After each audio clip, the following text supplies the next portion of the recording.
Welcome to the Your Next Level podcast. I'm your host, Insaf Daniels. Join me every Monday for a new episode where we talk career, manifestation, money, relationships, and so much more. Join us as we show you how to get from where you're at to your next level. You can expect a new episode every single Monday. Welcome to Your Next Level with Insaf Daniels. Casey, thank you so much for coming on the podcast. So excited to hear about you and your journey. So to start off, do you just want to share a bit about yourself and your journey? Definitely. So my name is Casey. I'm a certified holistic nutritionist, and I help women get out of the dieting yo-yo cycle and finally both feel and look their best. So for me, this really all started years and years ago when I was in high school. I didn't really think much about my body, about food. I maintained like a stable weight. I was petite, honestly, very slow to develop. And it wasn't until I actually went abroad for a summer and did a trip to Ecuador. And I started to notice the girls around me not finishing the food on their plate. And I started to second guess myself. Should I be eating all the food on my plate? And I was just questioning my eating behaviors. And I eventually started to kind of mimic what I saw around me. It didn't come from a place of self-hatred. It didn't come from a place of I need to restrict. It was just kind of absorbing what was around me. And I had lost weight and I got a lot of notice on my body when I had come back. And the reason why this was so impactful now, looking and reflecting back, I didn't realize at the time was I was slow to develop. I didn't have curves till much later. And so for me, it was like one of the first time I was really getting notice in my body at a more adult age, a teenage age. Yeah. And I liked the way that felt. And it really fueled a negative cycle with my relationship with food, went to severe restriction. This continued throughout college and even had issues after college with food. And what happened though was I restricted for so long and eventually my body really had enough. My hormones were totally not where they should have been, did not have a regular period, didn't have a period at all, was just felt like a slave to food and every waking thought was about food. And at the same time though, a lot of people thought I was the healthy friend because I would study a lot about nutrition, but all from a dieting perspective. That's what nutrition was to me. Nutrition meant how do I eat less, move more to take up less space. But eventually my body truly had enough and I hit a breaking point and I was then starting to feel like out of control around food. So I would restrict and then I would overeat later. If I had what I thought was a bad food, it was really hard for me to eat it in moderation. And I started to gain weight. And to some degree, I needed to gain weight, but then it got to the point where I was feeling very inflamed and very puffy, just really uncomfortable in my body. And I, though, went back saying like, why don't I just restrict like I used to? Why don't I just go and count all the calories? And I just kept going on this cycle over and over and over again. And it wasn't until I finally really broke free of dieting and gained more body trust, really started to connect with my hunger and fullness cues, started to see food as not just numbers, and was able to pair these ideas of intuitive eating, of understanding my body, but also not just intuitive eating, not just hunger fullness cues, also understanding nutrition for balanced hormones, balanced blood sugar, so I could have better energy, so I could feel better and be able to therefore live such a fulfilling and full life. Wow, thank you so much for sharing your journey. Because while you were telling your story, I could resonate to it because there was a part of in your story where I was there as well. And I'm sure that a lot of people would be able to resonate as well. You said that you started trusting your body fullness and, when you are actually hungry, and that, I guess that's the time that you'd eat. So where did you get that information from? Did you go and research, or was it just something that came to you? Basically, the first thing that I did was, one of the first people that I invested in is I worked with a intuitive eating dietitian. And it was eventually when I went to a holistic practitioner who really helped me to get out of these habits for good.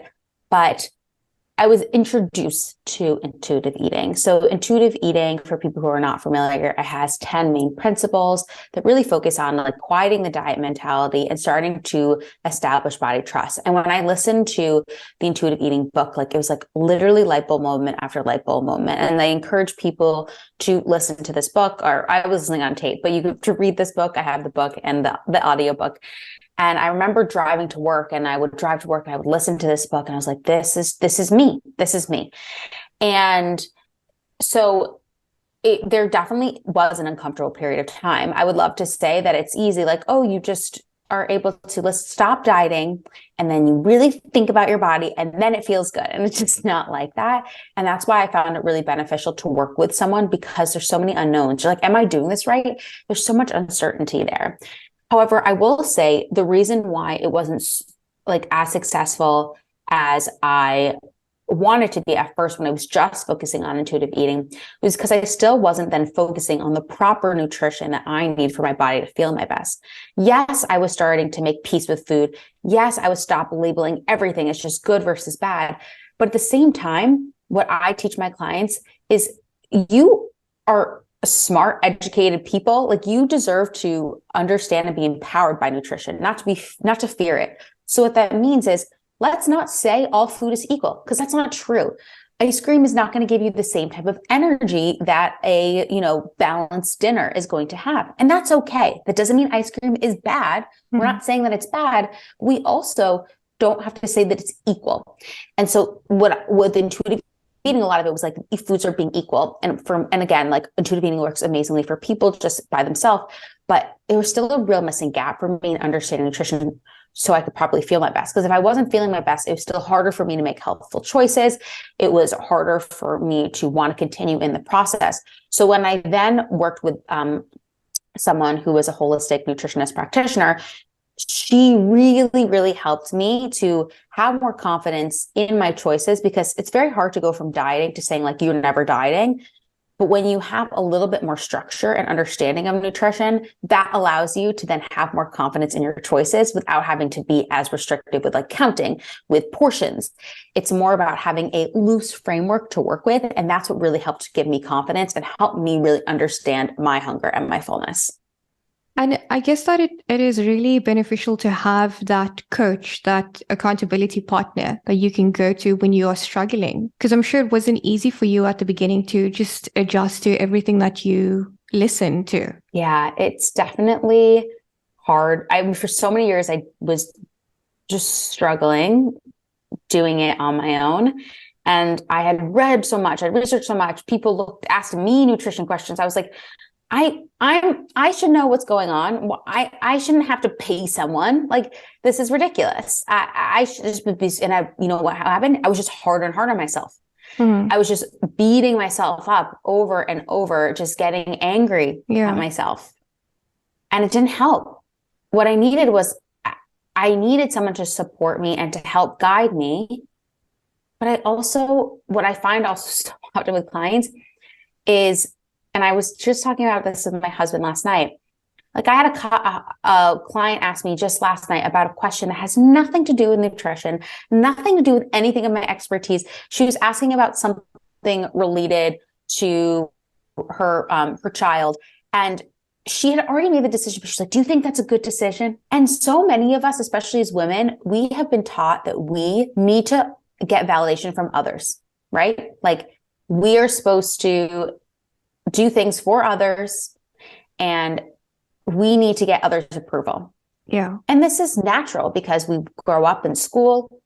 We are given grades by our teachers. We are told we are good or bad kids on our report cards by others. And I understand, like, that's the system and we got to work with it, like what we can to some degree.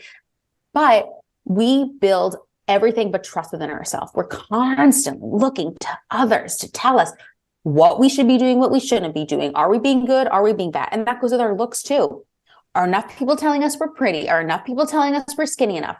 And eventually we get to an age where that kind of levels out a little bit and we feel really lost. And that's at different stages for everyone. And then we can just be so hard on ourselves. And we all know that we are our own worst critic, but we can also be our biggest support system. In order to be our biggest support system, we also need to surround ourselves with good people. And sometimes that's just how you can have enough friends and family. But if you're dealing with something like that, you just investing in someone or buying that course or even getting that really pretty journal for yourself so that you're going to enjoy doing that is going to make you feel that sense of worthiness. And what a lot of times I see is that people just go from diet to diet because they don't feel like they're worthy enough and they're just focused on being as small as possible. While I do help women lose weight, our focus is on health. Health first and weight loss comes, right? And what is the real reason why? Real reason why, because you want to have energy again. You want to have a better relationship with your partner, with yourself, with your own body. You want to have longevity. You want to be able to have energy for your kids. You want to have a good relationship with food so that if you do have kids, that doesn't get passed down. There's so many amazing reasons other than just fitting into a jean size. And when we just focus on focusing on a jean size, like, yes, we can get to that and that can be great. But if we're just focusing on that, it's never going to be truly fulfilling. Yeah, no, I totally agree with that. So based on what you're saying is that losing weight could be a benefit to shifting your health. So Totally. with the journey that you are on, so what does your health and nutrition and diet, is diet a bad word? I think it really is up to interpretation. I think diet, I don't love using the word diet just because I think that it can bring some really negative connotations for a lot of people. But I don't think it has to inherently be a negative word, and especially depending on how you're using it. Yeah. So what does your life look like now? So now you have a nutrition plan that you follow? No, I definitely don't follow any specific plan. That's definitely Okay. not at all. I'm also actually pregnant, so definitely also Amazing. increasing Oh, my thank you.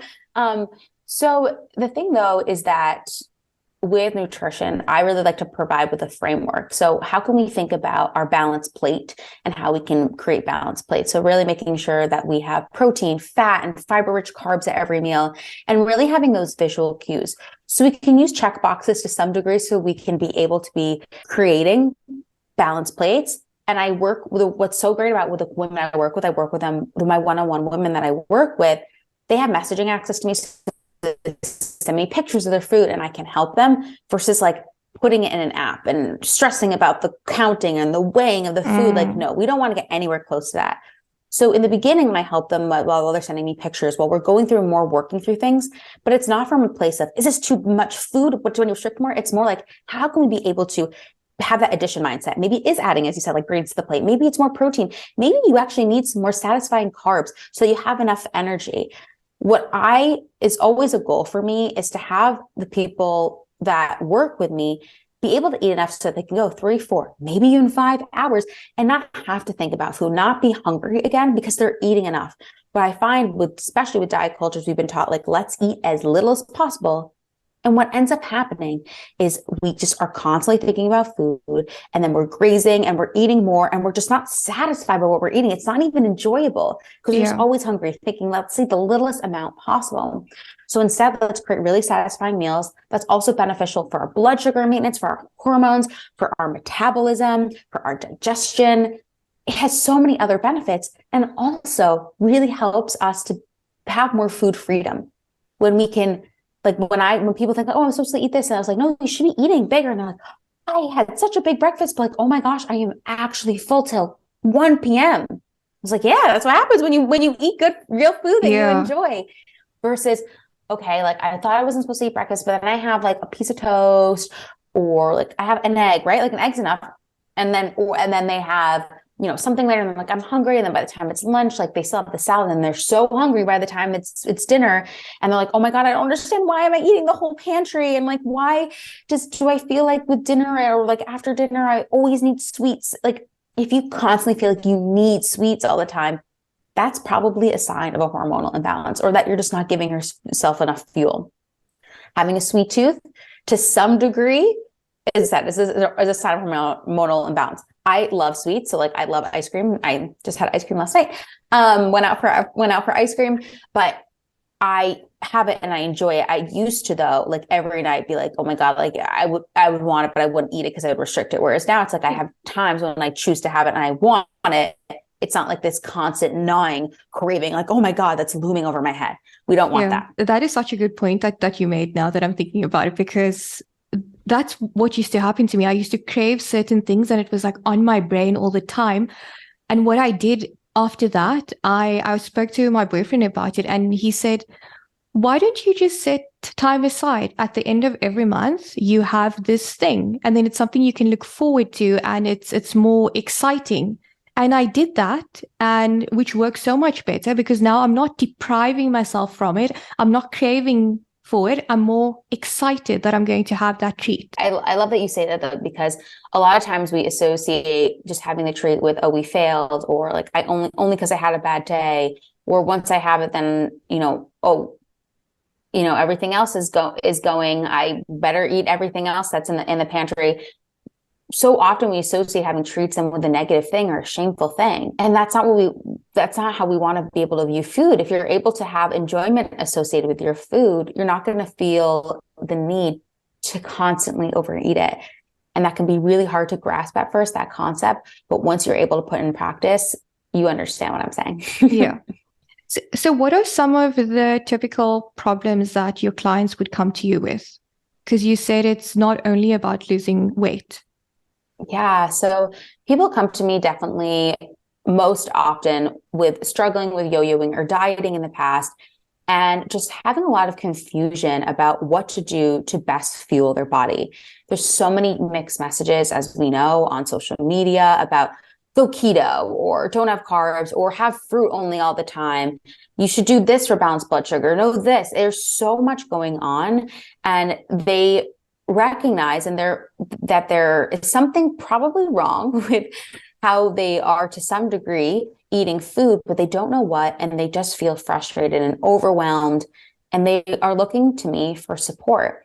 And so what I do is I help the women that I work with to really like demystify this whole wellness thing, to be able to understand how it can enhance their life versus overwhelm them, to be able to feel empowered with nutrition versus thinking that nutrition, as I said, like means dieting, means restriction, and to finally regain health, regain energy.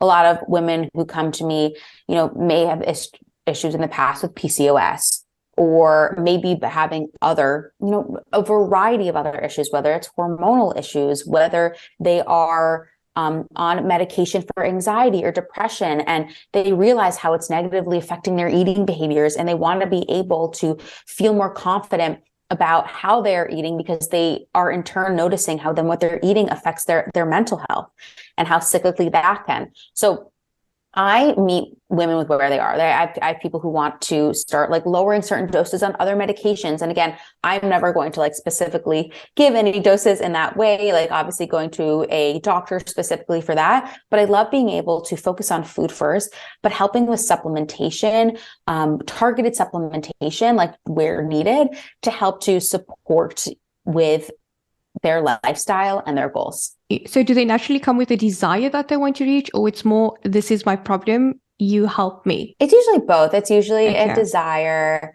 and it's definitely problems, and then a desire. Like desire would be like feeling better in their body, probably like losing some weight in that process, and just like not feeling stressed about food, not wanting to like continue these episodes of overeating, wanting to enjoy food more with others.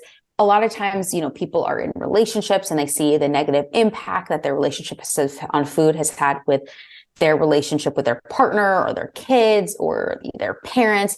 And so we just want to get them to a place of feeling confident and feeling empowered and being able to take the information that I give them and be able to live their life more fully as a result. Because what so often happens is people come to me like, oh, I invested in this coach who gave like a diet plan. And then, okay, then what happens then later? They eventually, come to someone like me, come to me, because what happens is that I want to teach the people who work with me how they can be healthy for the rest of their life. I'm not here so that you need me forever. That's not my goal. My goal is so that you can be able to have the skills and understand nutrition, understand how to work with your mindset so that you can have a healthy and fulfilling life. When someone comes to you and you start with a program, so it includes the nutrition and mindset as well. Can you share a bit more about the mindset part of it? Yeah. So when people work with me, again, it's like I have group programs, but I also do a lot of one-on-one coaching. And so that's highly individualized. So we really try to understand, I work and I have a discovery call, always do a free discovery call to make sure the program is right for both of us in terms of me working with them and them working with me. And one thing is that we will recognize like, what are the triggers that are holding you back? Like at the end of the day, the reason why you are overindulging at night, or the reason why you continue to overeat and not listen to your fullness, like yes, to some degree, we need to make sure that you are eating enough, that you are eating the right foods for, as I said before, to balance your blood sugar, to be satisfied, so you're satiated. But at the same time, a lot of it may be emotional roots and emotional triggers. Is it the all or nothing mentality? Like a big thing is the all or nothing mentality, the mindset of, okay, if I already messed up, I guess I'll eat everything in the pantry. And that leads to a lot of yo-yoing. Another thing that was worthiness, as talked about earlier. If you don't feel worthy of change, like really building up that inner worthiness is extremely, extremely important. Really diving into our emotions and our triggers, really creating boundaries so that you have proper boundaries so that you can implement self-care. And as a result, when you implement self-care, you in turn feel better. And when you feel better, you can be able to turn to more positive coping mechanisms. So a big thing we talk about are coping mechanisms. Sometimes it's honestly past trauma. And these are all reasons why I actually went on to get my life coaching certification too, because there's so much benefit in me being able to provide my clients with those life coaching skills, because it really goes hand in hand with food. Because if we're just focusing on nutrition, like, yes, you can learn a lot, but understanding nutrition isn't what's going to help you at the end of the day. When your boss yelled at you, when your partner picks up a fight, when you've had a really frustrating call with your mom, you knowing that how to make a great salmon dinner isn't what's going to help you and motivate you there. So first of all, I want to make sure that at all times that they have options and they understand when they're going out to eat, when they're at home, how they can create healthy options for themselves that make them feel good, how they can balance that with treats, but also how they can really listen to themselves and listen to their body. And we talk about listening to their body, when we think about nutrition, we just think about, am I listening to my body? Am I hungry or full? But we're also talking about listening to our body and our emotions and what we really need. What do you really need?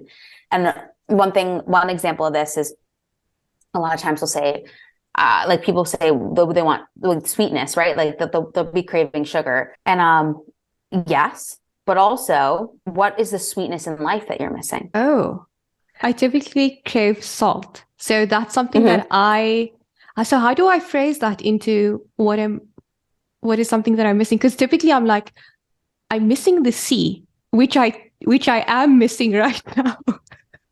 Yeah, so maybe you are missing adventure. A lot of times salt craving come from boredom and stress in particular, because having a salt craving is usually it's often a sign of a mineral imbalance. So that is something that could be a deficiency from a nutrition perspective. And so though, like, I mean, you even are saying yourself, like, look at you coaching yourself saying like, I'm craving the C. Do you know what I mean? Like sometimes we're looking for other people to ask and to answer our questions, but then at the same time, like sometimes we know the answers ourselves. Can we go back to the coping mechanisms? So for someone that is working with you and they are trying to adjust their nutrition and their mindset, and perhaps they eat because they are stressed out or something with their partner, etc. What are this and food is their coping mechanism. What are some of the things that you would suggest for them to implement or to use as a coping mechanism instead? In terms of it, if you're very stressed out, obviously I have a feeling that you probably need to have greater boundaries. So how are you having boundaries with work?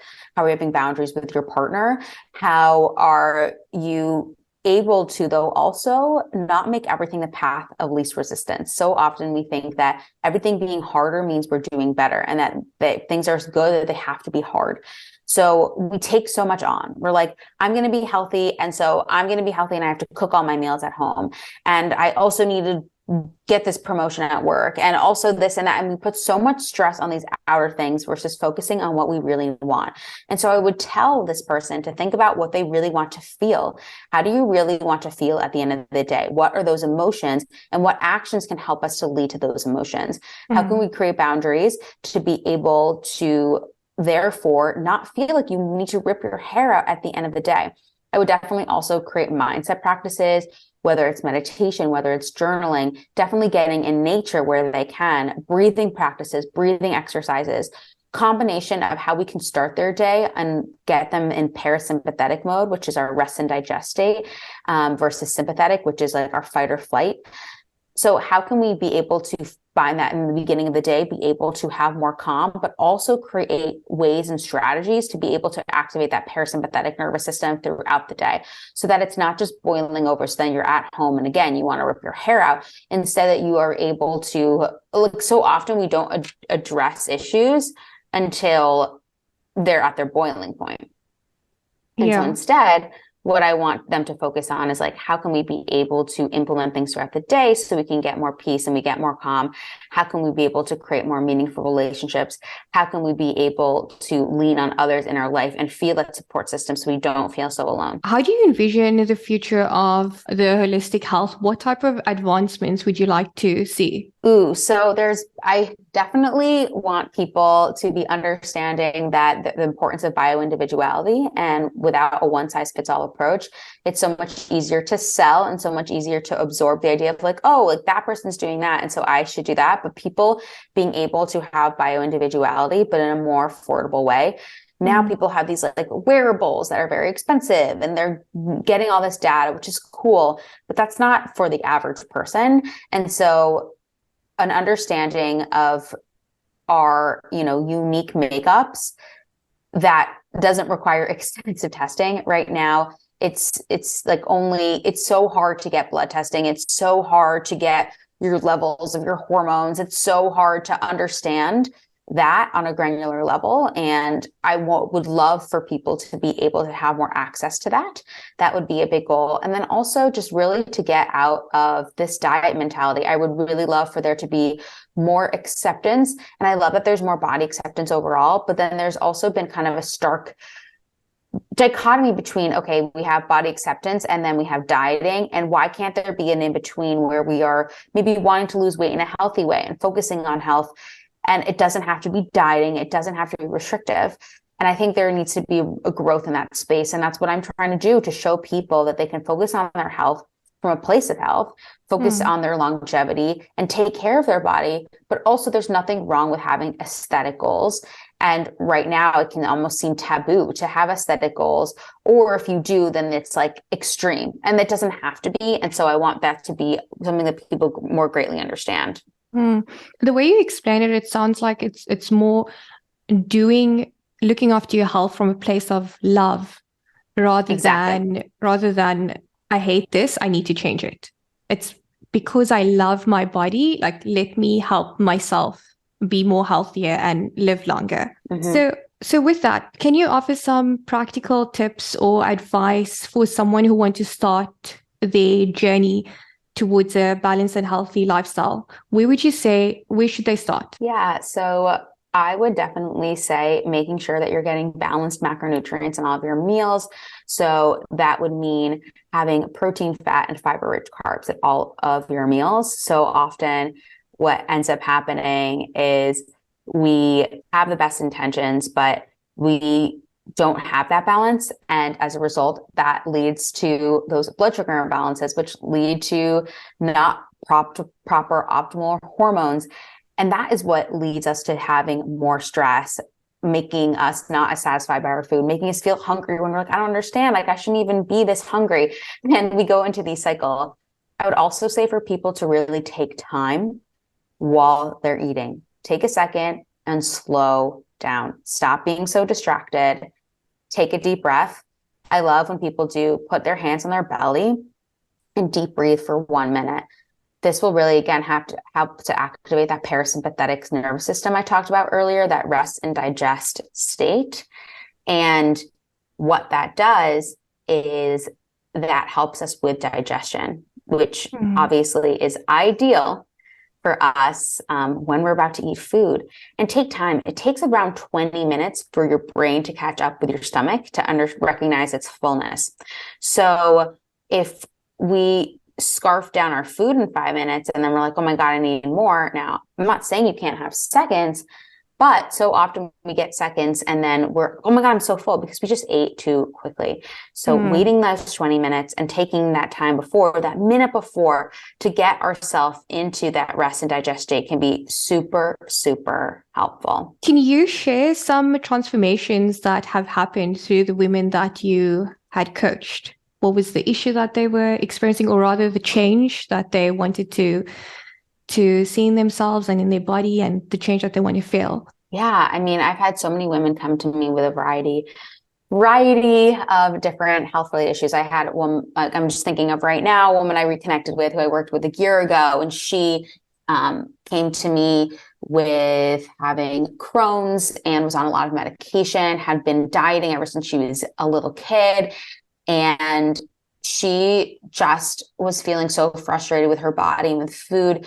And I could recognize right away that she was a people pleaser. She was such a people pleaser, always doing for others, but not doing for herself. So we really worked, first of all, obviously, on being able to eat meals where she felt satisfied wherever she went, because she felt like she had to be Weight Watchers counting points. And then also really working on her confidence, working on her self-worth, working on her people pleasing.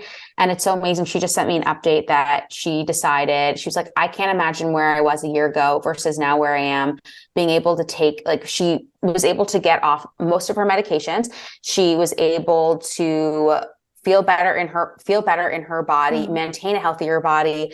She, her doctor, like, her levels are amazing. She, and then what she gave me an update though, was just literally last week, was telling me how she was like, I realized that I don't want to be in this job. I tried it out, and like, really, she recognized her worth. And so she applied and she got to another company, got 3 job offers, is going to be making so much more money. And so just so amazing how we focus on our health, how that trickles down to other things.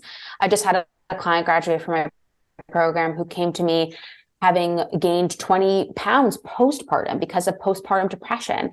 And she just totally felt like she was a victim of her circumstances. She had a baby and she didn't feel like she could be fully present. She felt like totally out of control with food. Like, she would go out to eat and couldn't control herself. She had always been dieting and yo-yoing, and she felt just like honestly icky in her body. It was affecting her relationship with her child and with her husband. And now she was able to lose weight without counting anything. She was able to stabilize her hormones, feel so much more confident. She's so much happier. She's going on trips. She's like, I'm hiking with friends. I was always feeling comfortable with my body. And now I'm going and I'm able to be active again, because she finally not only has the confidence, but the energy too. She's taking pictures of herself and posting and just feeling confident. And it just makes me so happy to see these types of transformations that are truly full body mind transformations. That is incredible. Well done. Congratulations for changing and transforming their lives. That is really incredible, because the goal was their health and it transformed every aspect of their lives. What is your ultimate goal when it comes to empowering women through the work that you do? Making a lasting impact to me means giving them the confidence that they don't have to go back to dieting again, that they can have that body trust and be able to apply those skills to not just food, but to all aspects of their life.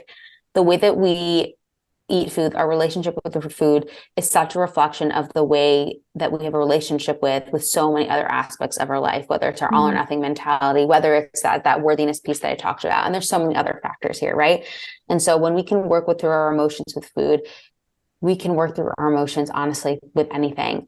And that is my goal, to help women be empowered with nutrition, no longer feel like they have to be a certain body type for other people, and therefore be able to have the confidence to truly take on whatever they want to take on.